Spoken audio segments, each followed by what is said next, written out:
Voilà, merci René pour cet éclairage comparatif. Vous serez certainement bien interrogé sur le Maroc, cette partie qui a été un peu écourtée par rapport à l'introduction, mais on comprend le modèle, mais je crois que l'assistance voudrait bien un peu aller dans le détail du Maroc et dans ce qu'on a fait de ce vocable de pluralisme contre le parti dans le Maroc indépendant. Quelle a été sa place effective comme dans le procès historique effectif, pas dans les discours de chaque acteur. Dans chaque acteur, ça a été utilisé pour fragiliser tel acteur ou pour renforcer tel autre acteur. Donc un peu, je crois que c'est une note m'a été envoyée en disant au départ, ils avaient un peu peur là dans la salle, que ce que René Galisso se trompe de pays. Non, mais je te fais exprès. On sent par le modèle tunisien. Donc voilà. Oui, mais ce n'est pas le modèle tunisien, ce sont les modèles de rapport entre partis et syndicats. C'est ça l'objet. Porte-parole de la salle pour vous amener à Oui, d'accord. Moi j'ai expliqué, j'ai compris le... Grâce à la pendule, j'ai compris que j'avais déséquilibré le... Oui, donc c'est un peu ça. Donc peut-être qu'on va aller revenir dans ce truc-là. Oui, bien sûr qu'on a compris l'exercice. Un exercice un peu périlleux, mais c'est un exercice quand même où il y a donc un modèle qui a été emprunté à l'expérience communiste, qui a été acclimaté dans chaque pays selon les données régionales et politiques de chaque intelligentsia, avec ces intelligentsias, avec cette différence d'émergence d'intelligentsia entre la Tunisie, l'Algérie et le Maroc, et puis l'ingrédient arabe de la Ligue arabe et de la légalisation par la Ligue arabe comme future étape pour les mouvements de libération nationale, et comment le Istiqlal a été plus ou moins légitimé par ce modèle, donc il y a une marginalisation du PDI, mais que le processus particulier du Maroc a en fin de compte disqualifié l'Istiqlal par l'IMT et par l'émergence du palais comme acteur politique principal. C'est un peu que j'ai compris ce que vous avez... Hassan avait très bien compris qu'il fallait que l'Istiqlal ne soit pas le parti unique. Donc voilà un peu une lecture, c'est une lecture que René Galisso nous a livrée, c'est une lecture qui va vous inciter à plus de discussion, et je ne sais pas. Je laisse mes questions. La parole, voilà. Je laisse mes questions à la fin. Commencé par mon père, qui est mort en 59, et il est mort pourquoi? Parce que le palais voulait créer un troisième parti, qui est l'UNFP. Et justement, il a chargé quelqu'un qui est vénéré par l'ensemble de la jeunesse marocaine, et que moi, je n'hésiterai pas à le nommer aujourd'hui, c'est Mehdi Ben Barka, qui a été l'auteur de l'assassinat indirect de mon père. Et ça, c'est quelque chose qui a été rapporté par la presse, que beaucoup de PDIs connaissent parfaitement bien, puisque même les dirigeants du PDI ne voulaient pas reconnaître cette thèse. Mais moi, cette thèse, elle m'a été rapportée par quelqu'un du bureau politique de l'Istiqlal. C'est le Haj Omar Ben Abdeljalil qui m'a raconté. Il m'a dit, voilà, ton père n'est pas mort par accident, il est mort assassiné, exprès pour laisser la place à la création de l'UNFP. Voilà, monsieur Galisso, je crois que vous devez rectifier un peu votre idée sur le Maroc de l'époque. L'Istiqlal n'a jamais été l'unique parti, ni il voulait être l'unique parti, mais c'était par l'assassinat des membres du PDI qu'il a voulu justement prendre une place qui n'est pas la sienne. Voilà un peu, et c'est en la mémoire de Belhassan al-Wazali qu'aujourd'hui je m'élève contre cette pensée que, parce que j'ai lu dans certaines presses, j'ai lu dans certains ouvrages, on a toujours voulu donner la priorité à l'Istiqlal, chose qui est fausse. Et ça, c'est quelque chose... Moi, je suis en train d'écrire un bouquin, justement, pour parler de la période de 56 à 59, justement, qui a été le changement radical de tout ce qui s'est passé au Maroc depuis 59. Voilà un peu ma question. Juste pour faire un glissement, je dis bien candidat au parti unique, institué comme parti. Ouais, moi je crois pour corriger, le parti municipal n'est pas le parti unique. Beaucoup n'est pas présenté. Professeur Zeni, professeur à l'université, Hassan Casablanca. Je crois que le CICA n'était pas. Il était le parti prépondérant. Oui. Parce qu'il faut ajouter ça. Parce que on parle de parti unique, c'était le parti prépondérant. Oui, et c'est le parti reconnu par la Ligue arabe comme devant être le parti unique Voilà. de la décision. Mais justement, Voilà, le PDI a toujours marqué sa présence jusqu'à la fissure qui a été justement provoquée en 1950. C'était vraiment, vraiment, donc il n'y avait pas de parti unique. Le Maroc, d'ailleurs la preuve c'est que lorsqu'on a fait la première constitution, on a justement parlé de pluralisme, on parle de parti unique. Et je crois que c'est la différence entre le Maroc et la Tunisie. Alors il y a une autre question que je voudrais avoir un peu éclairage. C'était cette relation entre parti et syndicat. Est-ce que le Maroc a suivi le modèle tunisien? Est-ce que c'est le syndicat qui a précédé le parti ou c'est le parti qui a précédé le syndicat? Parce que finalement, le parti municipal a été toujours attaché à son syndicat, après lui c'était aussi. Alors justement, le problème se pose pour l'indépendance du syndicat, parce qu'il est attaché à un parti. Ça c'est très, très important. Merci. Oui.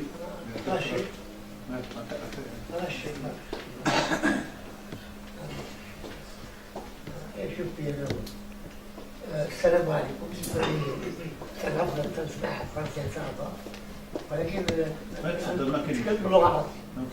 مع الاسف كنت تنظن على ان الاستاذ المحترم غادي يعطينا واحد الترجمه حول ما قاله الاستاذ الكبير الاستاذ روني غاليسو، ولكن انا غادي نعطي واحد التفاصيل ديالنا كما سمعنا مع الدبلوماسيه. حقيقه لما ترجعوا للتاريخ، والتاريخ ديال حزب الشورى هو تاريخ عميق بالمآسي بالعذاب وبالاختطافات وبالشجن بأي نوع من العذاب، أي نوع من الأشياء اللي هي تضر اللي تينتمي أو اللي تيعرف السي محمد بن الحسن الوزير. حقيقة نحن تلاميذ ديال الزعيم رحمه الله، اللي في الواقع كنا كنسمعوا منه عدة أشياء اللي هي نظيفة. وشحال من حاجة كنا حنا ديك الساعة مثلا نمشيو عند ولد البوحاج تنقولوا الشيء شنو هادشي هذا، كيقول لنا حنا طلبة ديك الساعة حنا طلبة تلويث بالكامل. حقيقة لما كنت أنا في الثانوي في كيران حنا تحدثنا وتكبسنا وطردنا عن المؤسسات التعليمية. أنا جاي كنا ندخل على الرأي العام وكان الثانوي يدخل العالم. هو حنا كنا تنقراو حتى تنقراو شي قرايه داخل المؤسسة باش نتعلموا باش نكونوا كاملين سواسية أمام القانون. ولكن مع الأسف أنا فخور بالأستاذ المحترم اللي تكلم على واحد الشخصية اللي هي كانت هي اليد اليمنى، أي كان هو رئيس اللجنة التنفيذية ديال حزب استقلال، اللي كان هو المدبر الحقيقي لأفراد ولأطر حزب الشورى والاستقلال. حنا نعرف نقولوا سميت، ولكن الله سبحانه وتعالى كيف قتل تقول كيف قتل قتل، والله سبحانه وتعالى تيمهل ولا يهمل. والسلام عليكم ورحمة الله وبركاته.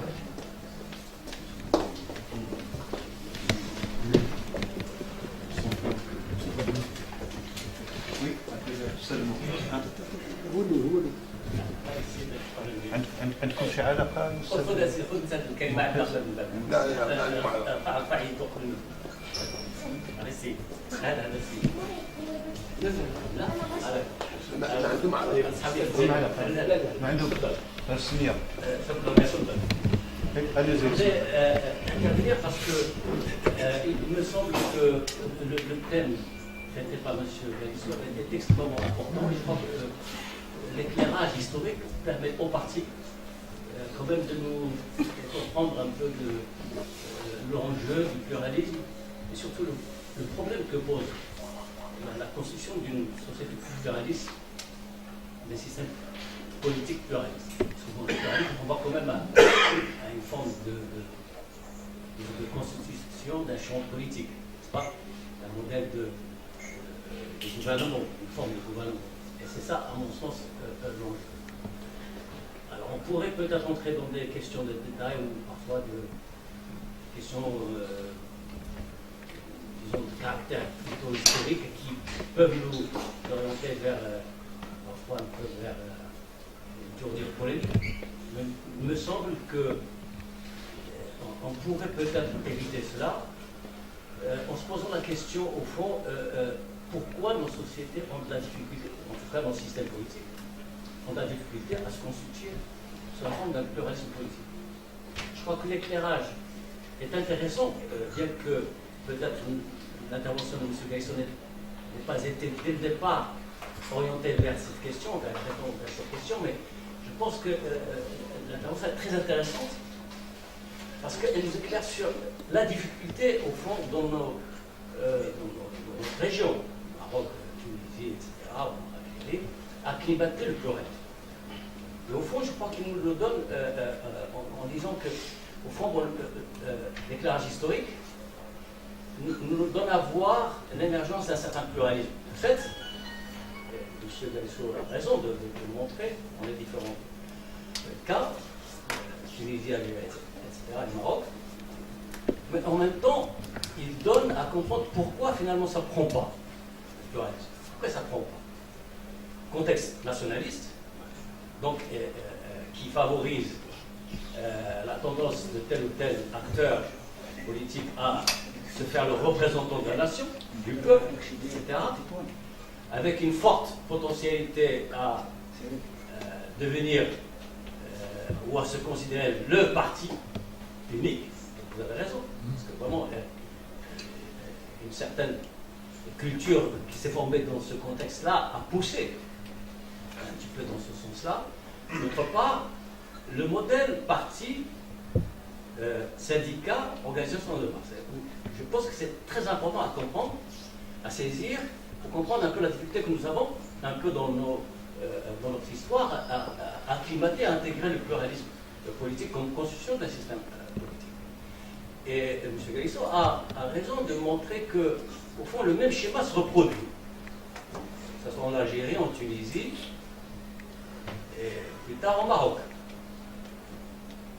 Et que, avec ces deux facteurs, et si on ajoute un peu aussi le fait que dans notre culture religieuse, politique, l'unité est quelque chose qui est très prégnante, n'est-ce pas? Un troisième facteur, bon, qui, se combinant, peuvent un peu donner à comprendre pourquoi le pluralisme ne prend pas. Monsieur Gaïsson s'est arrêté un petit peu à cette phase, au lendemain de l'indépendance, et puis rapidement, il a évoqué, j'allais dire, la suite, en disant, finalement, c'est le roi, le parti unique, le palais, le parti unique. C'est là où il y a quelque chose qui me semble un peu à discuter. Parce qu'au fond, je suis d'accord avec vous si vous dites que le palais a concentré le pouvoir. D'accord? Qu'il est le véritable acteur qui commande. Très bien. Et vous avez quand même parlé d'un parti fiscal qui avait fait une scission, n'est-ce pas? Une scission qui va donner lieu quand même à des formations qui vont devenir quand même importantes dans la réalité politique. D'accord? Il est vrai que le palais aussi va plus ou moins un peu impulser ses propres organisations ou plus ou moins susciter, faciliter d'autres partis pour... Il y a un jeu du palais, c'est sûr, certain, qui est destiné à favoriser le palais, à favoriser cette concentration du pouvoir, à diviser pour régner, pour aller rapidement. Néanmoins, on pourrait dire qu'il y a un effet inattendu de la chose, et précisément, qui fait la différence entre le Maroc et d'autres pays. C'est que ce jeu de façade, n'est pas si façade que ça. Bon, d'accord, il y a une réalité de pluralisme quand même, on le veut ou non, qui est plus ou moins mise à profit par le palais, c'est sûr et certain. Mais néanmoins, qui est une réalité, qui, bon, quand même, dans un contexte plus favorable, peut plus ou moins favoriser une réalité de pluralisme. Et ce qui est un peu le cas au Maroc, n'est-ce pas? Bon, on peut relativiser. En Tunisie, le parti unique du GTT, bon, ça donne une évolution récemment qui, quand même, semble quelque part aller plus loin un peu dans le processus de démocratisation et de pluralisme. Donc, l'un n'empêche pas l'autre. Mais néanmoins, cette réalité de pluralisme s'est trouvée un petit peu plus par rapport à aux deux autres pays, elle a été un peu plus favorisée. Je ne dis pas parce que c'est le palais qui l'a voulu. Le palais n'est pas libéral, n'a pas été libéral. Mais, en quelque sorte, il était dans une situation où il devait, d'une certaine manière, accepter une réalité de pluralisme. Et puis, bon, parce que cette réalité de pluralisme était vraie, était d'une certaine manière vraie, elle était là. Elle n'était pas si façade que ça. Alors, c'est pour ça qu'il était un petit peu frustré pour la suite. Il aurait aimé un petit peu aller plus loin pour nous dire, bon ben, voilà, c'est ça qui a fait la difficulté du pluralisme. Il y a des raisons historiques qui permettent, et vous l'avez bien éclairé, me semble-t-il. Mais bon, les choses quand même ont évolué, on aurait un peu plus d'éclairage sur la suite. Bon, je m'excuse si j'étais... Oui, passez le micro, s'il vous plaît.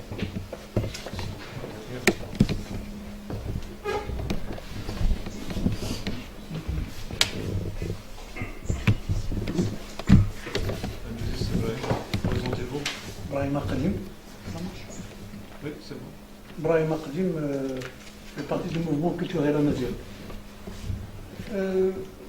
Pour un petit peu reprendre la question de monsieur avant moi, la question que je me pose, c'est pourquoi Hassan Ouazzani a échoué et pourquoi Balafrej a réussi cette session, Pourquoi?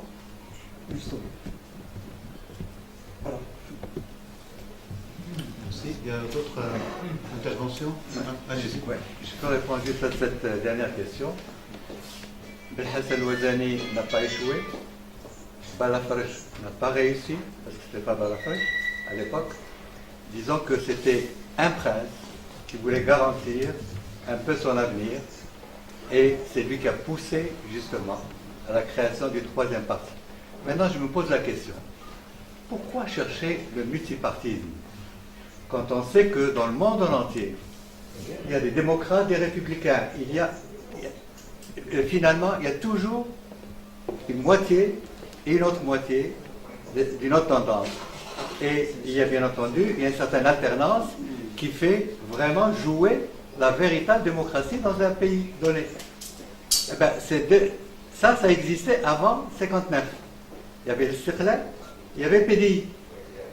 Ils ont participé au même gouvernement de Bekaï 1, et le PDI s'est retiré. Il n'a pas échoué, il s'est retiré parce qu'il a vu les abus qui sont occasionnés par l'Istiqlal à l'époque. Il s'est retiré et il s'est rangé dans l'opposition. Ben, c'est cette opposition que le prince héritier à l'époque ne voulait pas admettre. Et c'est ça qui l'a poussé à justement à mandater Mahdi Mbarka pour créer le troisième parti, à savoir l'UNFP. Et Mahdi Mbarka, en créant le troisième parti, ben, on est passé de 2 partis à une quarantaine, 40 ans après, justement, où le Maroc était... Ce n'est plus le multipartisme, c'était vraiment divisé pour régner. Voilà exactement ce qui s'est passé. D'accord, c'est un point de vue. On va discuter. Donc, allez-y, oui. Je vous demanderai là d'aller vite au vif du sujet, là, un peu pour permettre plus d'interventions et aussi un temps de réponse. ما كاين مشكل تفضل. الاستاذ الكريم كانت تعرض لمشكل نقابي غريب العرب وفي الصحافه الوطنيه في هذا الشهر ولا كلمه وحيده على الانتباهات ديال الدار البيضاء ديال 8 ديسمبر اللي مات فيها الزعيم النقابي فرحات حشاد. هذه وحده. ولا واحد تكلم عليه. وحنا في المناضلين ديال الحزب الشورى والاستقلال حنا شباب صغير كان تينادينا الزعيم ديالنا رحمه الله عليه باش ما نفتشوش على النقابات الاخرى، نمشيو نضاو تحت نقابه واحده وهي الاتحاد المغربي بالشهره. علاش؟ باش الوحده النقابيه ما تترش. وبالمفهوم العصري اليوم الزعيم ديالنا كان يساري ما كانش يمين. انا تربى في التربيه الثقافه الفرنسيه في السيربون مجلس العموم البرلمان فرنسا، وجا متشبع بالروح ديال الديمقراطيه وكان يساري 100%. ولكن اللي كان يساري ماشي في العنف، في السلم. تيقول نريد ديمقراطيه ملكيه دستوريه شعبيه. وهذه ما كانش يبغوا يسمعوها الناس. الثوره بريده من الاعلى، معنى الاعلى خصنا نصلحوا النظام ديالنا من فوق. نهبطوا لتحت. يجب على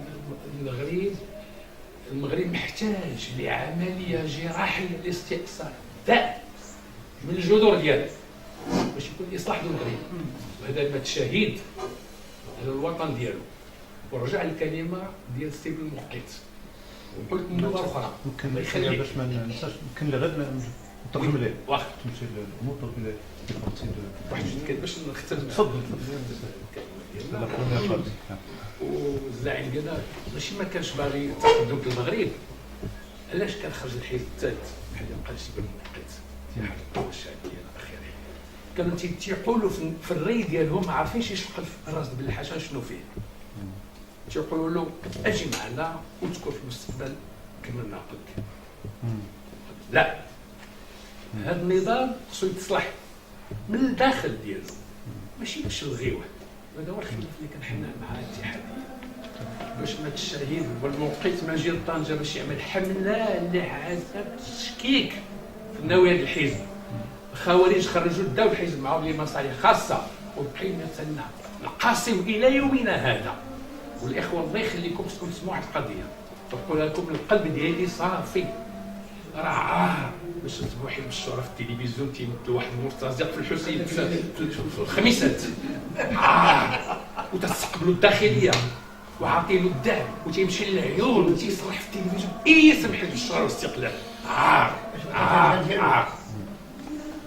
السلام عليكم. Donc, c'est un nom de gauche, c'est un... Poser une question. Voilà, présente-toi. 2 secondes. Présente-toi. Chafir Labi, ancien responsable du pluralisme à la haute autorité de la communication audiovisuelle. À écouter nos amis du parti, les amis Chourine, ils donnent l'impression qu'il y avait un jeu politique à deux, qu'il y avait 2 acteurs politiques seulement pendant cette période, à savoir le parti de Stiklal et Shura au Stiklal. Alors qu'il y avait un 3e acteur politique, le Parti communiste marocain, et qui était très important à l'époque, qui contrôlait les syndicats, qui pendant la période de la résistance, il avait une organisation militaire et qui a joué un rôle très important. Or, cet acteur semble être absent dans ce qui vient d'être dit. C'est-à-dire, on a l'impression qu'il y avait un face-à-face, un jeu politique à 2. Il n'était pas à 2. Il y avait au moins 3 acteurs. Ça, c'est la réaction. Ma question au professeur Gaïssou, c'est à votre avis, les partis communistes dans les 3 pays du Maghreb se sont constitués au sein des syndicats. Ils ont joué un rôle assez important, mais après, ils ont été marginalisés. À votre avis, quelles sont au moins les raisons majeures de cette marginalisation? Merci. C'est Stade Najib. تقي نجيب استاذ وحيد. انا ما نفهمش الموضوع لان المدة طويله، ولكن انا بترجع لبعض المسائل الجزئيه اللي تكلم عليها الاستاذ قدير بن غاليسو كتعلق بالعلاقه الحزب بالنقابه، حزب الاستقلال والنقابه الشيوعيه. الحقيقه ان حزب الاستقلال بعد التاسيس ديالو عطى تعليمات الاطر باش يشرفوا على عمليه دفع العمال باش يتسسوا نقابات مستقله ديالهم دي سنديكا ليبر. انا عندي مثال ديال صالح مسكين في كوزيمار، ولكن هذا كان نموذج عينه من العينات. هاد المحاولات ما عطاش الثمار ديالها بحكم اسباب كثيره، كاين قانوني ديال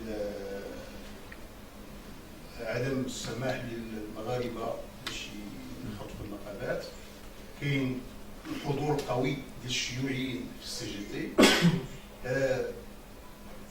اطراف معينه في الاستقلال جناح يتسمى بعد الراديكالي ادرك بانه يمكنش يبقى معول على النقابه ديالو، وبالتالي خذا قرار، وهذا الشيء يشير ليه بكر القادري في المذكره ديالو نشرة الاحداث، كيفاش الدور يلعب يوسفي والمهدي البركه والى اخره في دفع العمال الى الانخراط بالقوه في نقابه السي جي تي اللي كانت تحت التأثير القوي ديال الشيوعي او ما يسمى بالاختراق او النويوطاج. وفعلا هذا المجهود اللي دار حزب الاستقلال في هذه المرحله عطى الثمار ديالو، خصوصا في اواخر الاربعينيات، نقدر نقولوا 49 50. وهذا الشيء بان اولا في اضطرار الحزب الشيوعي باش ينحي واحد المغربي اللي كان محسوب على الحزب اللي هو محمد الطاهر، ودار وتأسس مكتب بير قصيم اللي هو اوندي لوروا وطيب المعز. وهذا الشيء بان كذلك حتى على المستوى ديال ديال المطبعين اللي تأسست في هذه المرحله اللي اهتم بها الايام اللي هي البيجيني. يعني كاين واحد الوثيقه كتشير توزيع راس المال ديال هذه الشركه اللي كتشتغل المطبعه، حيث تم تقاسم الاسهم ديالها بين الشيوعيين راسين ابراهيم كنموذج جورج لوي، وبين الاستقلاليين اللي كانوا في النقابه ابراهيم البغداني، عبد الرحمن اليوسفي، عبد الحميد الزموري وما الى ذلك. هذا شير ليه هو نعم شير ليه هو راه شاير ليه في هذا الاشتراك في القياده المشتركه. القياده المشتركه، ولكن انا غير بالنسبه نخبروا على الجديد ديالك، على الجديد، على ما قبل المرحله ما قبل. الاساسي هو انه راه كانت محاوله حزب الاستقلال باش يحدث النقابه ديالو، ولكن شار ليها في جمله. Oui, Najib Taqi, historien, il a publié deux grandes sommes sur la cité mohammediste, le cas de la carrière centrale, et j'invite là aussi. Non, je dis à Fatine, Baqia Fatine هنا. Hein? Là, je vous dis, c'est un candidat invité à une conférence ici. Parce qu'il a fait des recherches très très pointues sur Casablanca et sur le carrière centrale.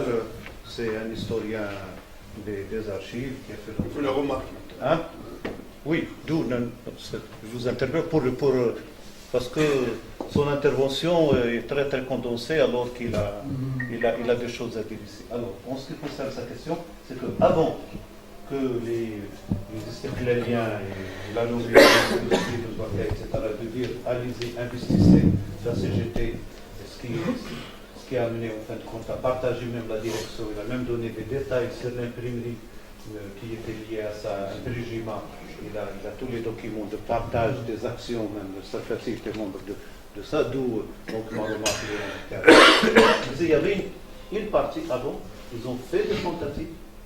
Il y a plusieurs tentatives qui ont été faites à Cozimar et à d'autres pour créer des syndicats indépendants et que ça échoue. C'est la précision là qu'il voulait amener sur cette période quand un petit peu on la passe un peu. Vous en avez parlé, mais c'était assez vite. Oui, il y a d'autres questions, donc on lui donne la parole pour essayer de répondre et et de corriger un petit peu. C'est bon? Donc je peux placer la mienne. C'est en réaction avec ce que vous avez dit un petit peu au niveau de notre sujet du pluralisme. Le pluralisme de misère au Maroc, mais maintenant, même avec les 40 partis dont vous avez parlé, il y a un problème. On peut l'expliquer par la coercition de l'État, par le contrôle de l'État, par le pouvoir qui doit être un peu partout. C'est une explication, mais il y a une explication aussi interne. Est-ce que ces intelligentsia, pour employer le terme utilisé par René Galisso, il le préfère à celui d'élite, est-ce que ces intelligentsia marocaines intègrent la diversité? Parce qu'on ne pourrait pas parler pluralisme sans intégrer en nous-mêmes la diversité. Même s'il y a un nous qui nous réunit. C'est-à-dire, est-ce qu'on peut intégrer dans notre mentalité, dans notre pensée, la tendance et la pensée et l'agir vers des confédérations, vers...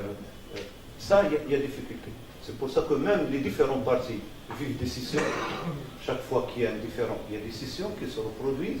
Les syndicats aussi, même les associations dites de société civile vivent de ça. Et même les problèmes, à mon sens, du Maghreb viennent de ça. Viennent de ça, c'est pour ça qu'on a un problème saharien, c'est pour ça qu'il y a des problèmes de minorité ailleurs dans d'autres pays du Maghreb, c'est pour ça que le Maghreb ne prend pas sens. Parce que la diversité est mal vécue et n'est même pas pensée. Il est diabolisé, au shaitana, tout ça. Alors, comment expliquer ça? Est-ce que c'est seulement parce qu'on est encore dans la conservation et qu'on n'arrive pas à intégrer et à inventer notre modernité? Ou est-ce que c'est lié à quelque chose de plus profond? Moi, j'avance le truc que c'est parce qu'on est imprégné dans ce Maghreb par le manichisme, et le manichisme a une idée de l'unité qui ne peut être que l'unité fusionnée. Et le manichisme, il y a bien un hadith qu'on prête aux Malikites, que prête au prophète les Malikites, c'est qu'il y a 73 tendances dans l'islam, une seule, et c'est la tendance de salut. Les autres, tel point que même le roi Hassan II l'avait évoqué dans un discours en disant qu'il pourrait décimer les deux tiers en laissant le tiers salih, le tiers... C'est cette pensée-là qu'on retrouve au niveau de la famille, vis-à-vis des relations père-fils, qu'on trouve au niveau d'un syndicat, qu'on trouve au niveau d'un comité de copropriété, qu'on trouve, etc., qui se reproduit comme ça. Je crois qu'il y a un début d'explication là-dessus, mais je sais que vous êtes très intéressé, vous avez cette idée. Alors, je vous cède la parole. Parce que je pense que ça concourt avec d'autres formes de centralisme. Ce n'est pas l'explication unique. Bon, alors, je voudrais revenir sur les deux malentendus.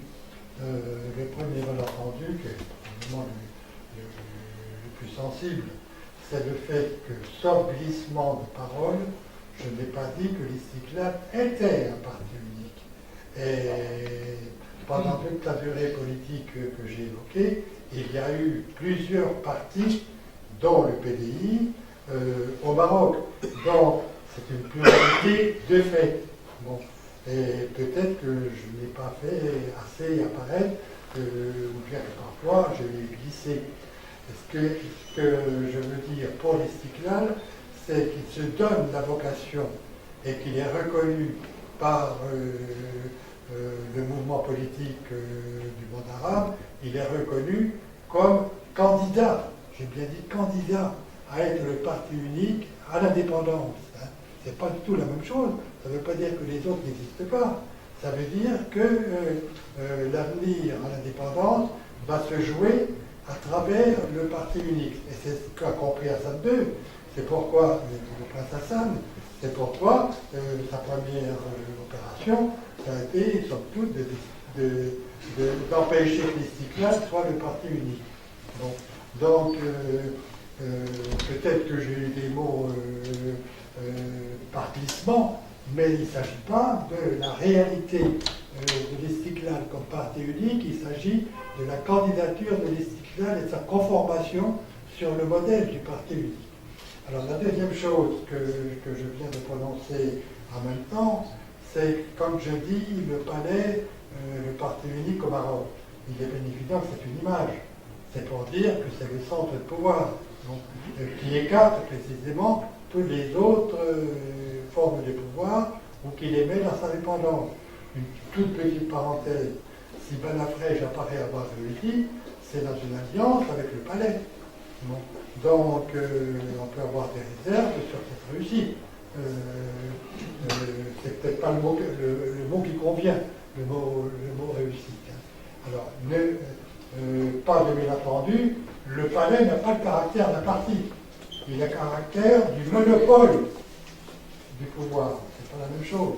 Le monopole du pouvoir, et bien sûr, Hassan II l'a suffisamment prouvé, le monopole de la violence, comme dirait l'homme. Bon. Donc, il faut écarter ce malentendu.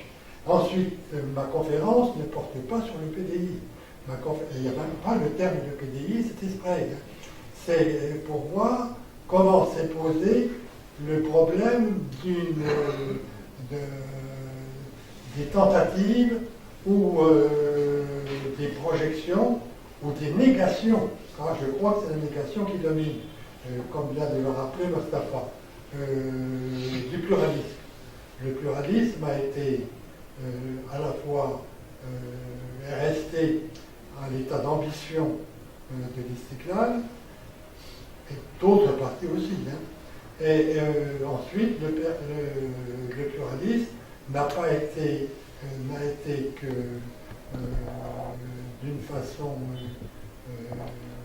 comment dire, d'une façon parcimonieuse, disons, ou d'une façon, ça convient pas mieux, d'une façon qui n'a pas passé, qui n'a pas donné lieu à un débat généralisé. Il a été intégré dans les partis quand les partis se réclament d'une voie démocratique.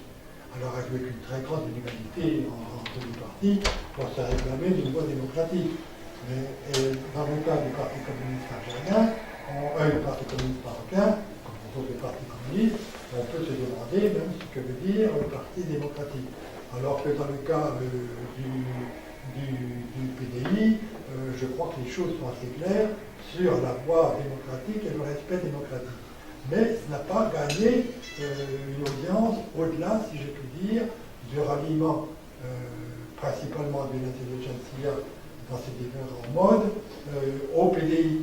Voilà ce que j'ai voulu dire et que je veux poser par rapport au malentendu. Alors, là, la grande question, elle est peut-être, oui, je ne l'ai pas traitée puisque je me suis arrêté chronologiquement, mais il se passe également des choses, c'est pour qu'on réfléchisse, il se passe également des choses à travers le choix du prince Hassan, du gouvernement, Abdallah Ibrahim. Bon. Alors, de la même façon, on pourrait presque dire qu'il a écarté le PDI. On peut se demander si le gouvernement d'Abdallah Ibrahim, en lui faisant faire le travail de nationalisation et de récupération du crédit public, quand il n'a plus besoin d'eux, il les a également renvoyés. Donc c'est une autre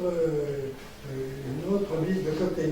Et c'est de cette forme de parti, ou de cette forme d'orientation à la fois politique et sociale, dont le palais ne veut pas.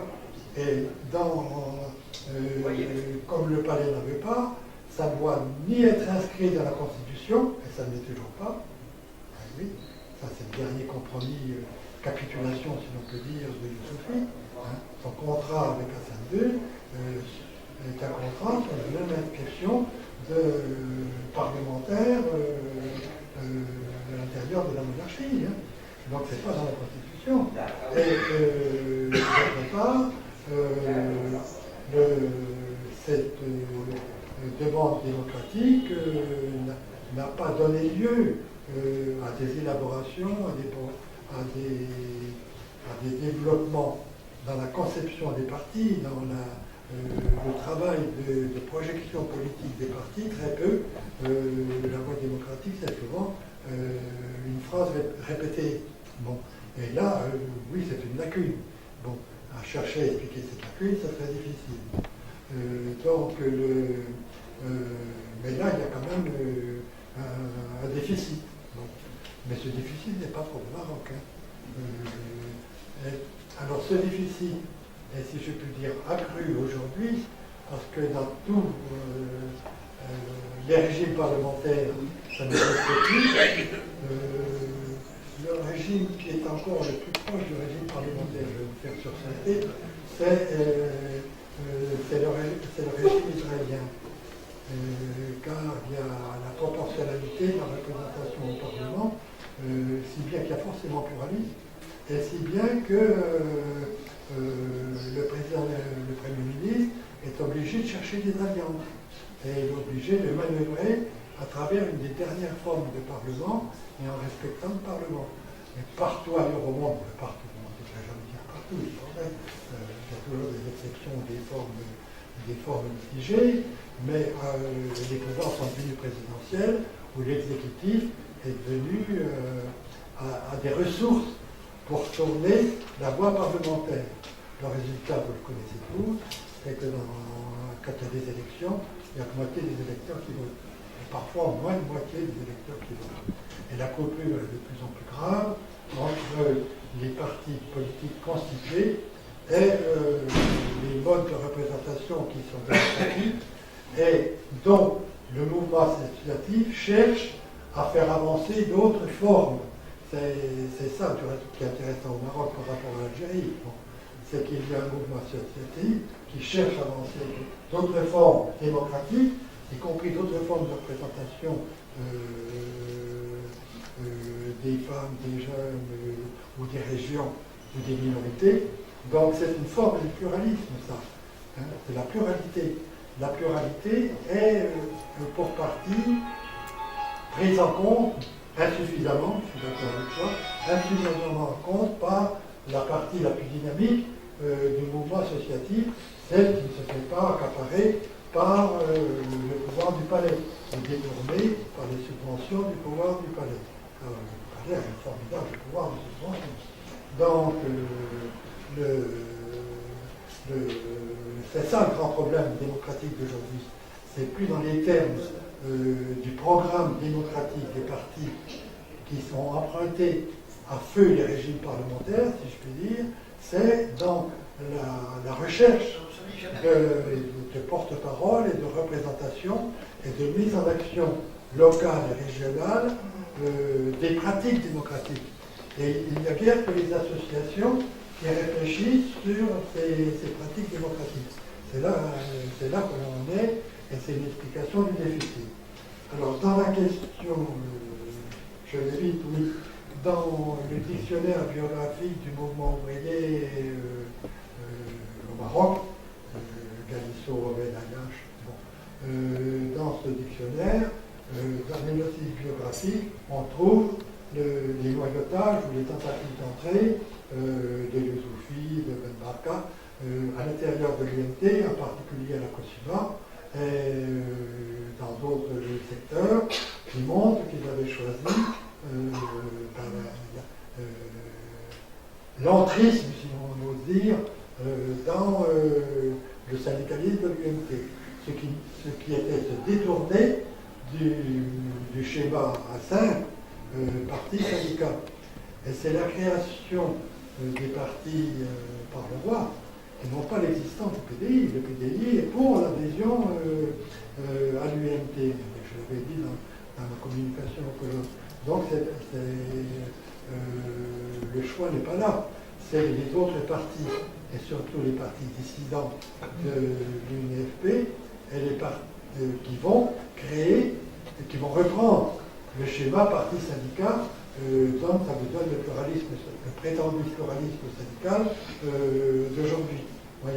Donc, les informations qui ont été données sont tout à fait justes sur la constitution de l'UMT, et c'est probablement pourquoi, malgré la régression d'aujourd'hui, l'UMT reste le syndicat prépondérant, peut-être pas toujours le plus actif, mais prépondérant à cause de, on pourrait presque dire, sa masse acquise. Sa masse acquise avec, au départ, l'entrée de gens qui venaient de l'Istiklal et avec les gens qui venaient du PDI. Mais il n'y a pas reproduction du modèle parti syndical du MT. C'est un cas à part, c'est une maison à part dans l'histoire, si l'on peut dire, du syndicalisme. C'est pour ça que je voulais évoquer peut-être trop longuement les différentes formules qui se sont mises en place. Alors, bien sûr, je ne vais pas répondre à tout puisqu'il faut continuer, mais il y a une question qui se peut poser à travers l'intervention de Limoquet, qui est reprise par Mostafa. C'est la question, est-ce que le centralisme unitaire ne l'emporte pas toujours, ou ne l'emporte pas encore aujourd'hui d'une façon extrême sur les recherches pour penser et organiser la pluralité. Ça, je crois que c'est la question actuelle, et cette question est un petit peu devant l'horreur de vide. Si vous lisez les entretiens que j'ai eus ces jours-ci en passant et qui se retrouveront dans la presse, la question actuelle, précisément, c'est est-ce que la crise, la coupure, pas la crise, la césure des partis politiques est de l'ensemble des citoyens. Est-ce que la déperdition du mouvement ouvrier au Maroc comme ailleurs, donc cette déperdition du mouvement ouvrier national ne repose pas, pose une demande d'une nouvelle conception, non seulement de l'organisation politique, mais une nouvelle conception du projet politique pour lui donner non plus seulement une dimension nationale, car une dimension nationale, on ne peut pas aller plus dans l'enfermement qu'à l'heure actuelle au Maghreb et ailleurs, c'est même les frontières sont fermées, donc l'enfermement dans le nationalisme, est-ce que cet enfermement n'est pas lié aussi à cette force du centralisme et de l'unitarisme? Donc, parce que c'est l'unitarisme national qui prime encore. Alors, comment délier cet appel à l'unité? Bon, je ne crois pas que l'unique facteur soit le manichisme, mais c'est un facteur qui fait boule avec les autres facteurs, y compris les facteurs hérités du mouvement ouvrier, qui fait boule pour reproduire des formes politiques caractérisées par le centralisme. Alors que c'est ce qui est nouveau. Dans ce qu'on appelle les nouveaux mouvements sociaux, les mouvements associatifs, dans leur diversité, il y a une certaine émancipation de l'unitarisme et du centralisme. Mais il reste à trouver cette émancipation, elle va vers quelle autre forme politique qui acquiert une durée et qui sort de l'enfermement nationaliste. Voyez. Ça, c'est des questions que je pose. Et je les pose dans la réalité d'aujourd'hui. J'en ai pas traité parce que j'ai été dans d'autres interventions. Ça nous pousse à faire attention à ne pas schématiser. Pour exposer, j'ai schématisé, les modèles de parti, bien sûr, que j'ai schématisé, c'est une schématisation pédagogique, ça. Mais il ne faut pas trop schématiser ce qui marche ou ne marche pas, ou est victime de la répression dans une période, et croire que les termes de ces alliances, de ce moment des années 30 ou des années 50 sont encore valables aujourd'hui. Les alliances seront différentes, la mobilisation sera différente, les mouvements sociaux seront différents, mais ils sont, si je puis dire, la nécessité c'est la durée, et la nécessité c'est que leur projet s'émancipe de l'unitarisme et s'émancipe du protectionnisme national, en allant vers une transnationalisation de ce qu'on appelle bêtement, parce qu'on n'a pas d'autre mot, des nouveaux mouvements sociaux. Voilà un petit peu le schéma que je voulais... Vas-y, si vous permettez juste une question rapide sur la notion même de pluralisme, elle a une certaine ambiguïté dans la langue, alors qu'en français il y a deux mots, pluralisme et multipartisme. En langue arabe, le même mot désigne le même phénomène, mais on ajoute l'adjectif. Et ça va plus loin encore. Dans la constitution marocaine, on parle de pluralisme linguistique, culturel, politique, etc. Et là, il y a confusion entre pluralisme et diversité. Donc, il y a une ambiguïté réelle, une méconnaissance, je crois, de la profondeur du concept de pluralisme. Oui, vous êtes totalement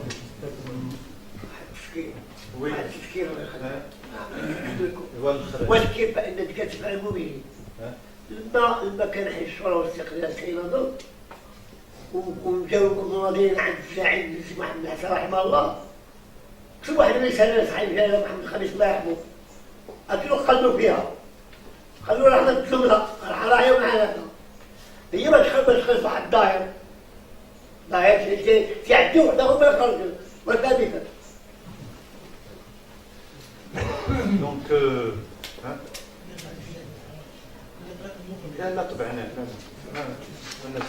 donc pour conclure cette rencontre fructueuse, on reste toujours sur sa fin, parce qu'il y a beaucoup de choses qui sont soulevées et qu'on fait que les effleurer. Même dans ma présentation, j'ai oublié donc René Galisso, quand il fait des conférences là, il généralise un petit peu, il va vers des tendances comparatives pour éclairer un petit peu, pour sortir du giron national.